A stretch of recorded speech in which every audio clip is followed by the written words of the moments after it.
Good morning, students. We're going to talk about what you do when you're done making a plan for your 3 pennants. You're going to have to start creating a pennant out of chipboard. It's this heavier, almost like cardboard material. You're going to pick out the design of the pennant that you like most, and I like this one because it gives me a lot of space to work with, but it also would be good to maybe have a variety because you get to make 3.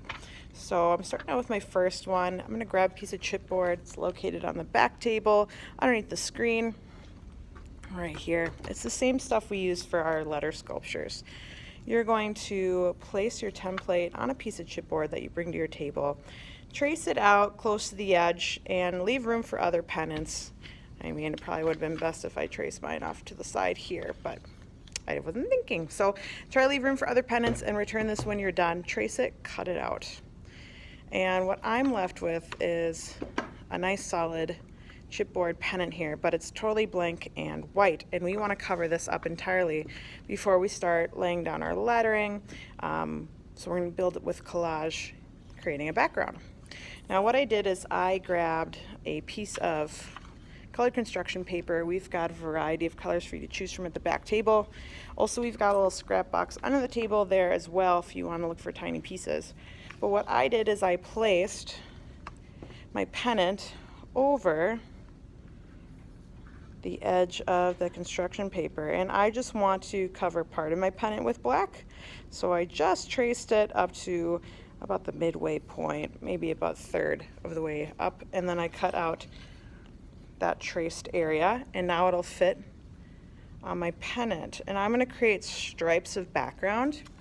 I did the same with a magazine piece of paper. I was thinking about my quote, about my words of wisdom, and it's a hopeful quote, so I wanted to add some color, and I've got a little bit of a sunrise image here that I traced out of magazine paper. So I just placed my template over the magazine picture and cut it out, and now I can start layering my pieces. So my black is overlapping the sunrise just a little bit.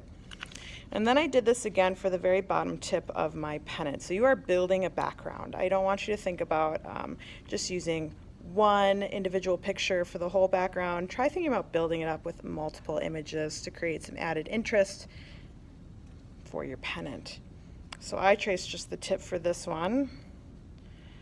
And we've got some really hopeful people at a fair riding a fair ride, and I thought that was just fun and childlike. And this whole quote is about, remembering the big picture, and if you are experiencing something difficult, that, the future is always bright. So here we've got my background built. I would then grab a glue stick, and we've got glue sticks over here. Just grab 1 or 2 for your table. You're not going to be using those very much. And I would start gluing down those images onto my background. And there I've got my background built. Make sure it's glued on really well so you don't have any flaps sticking up. But you are going to do this as your first step of creating your pennant.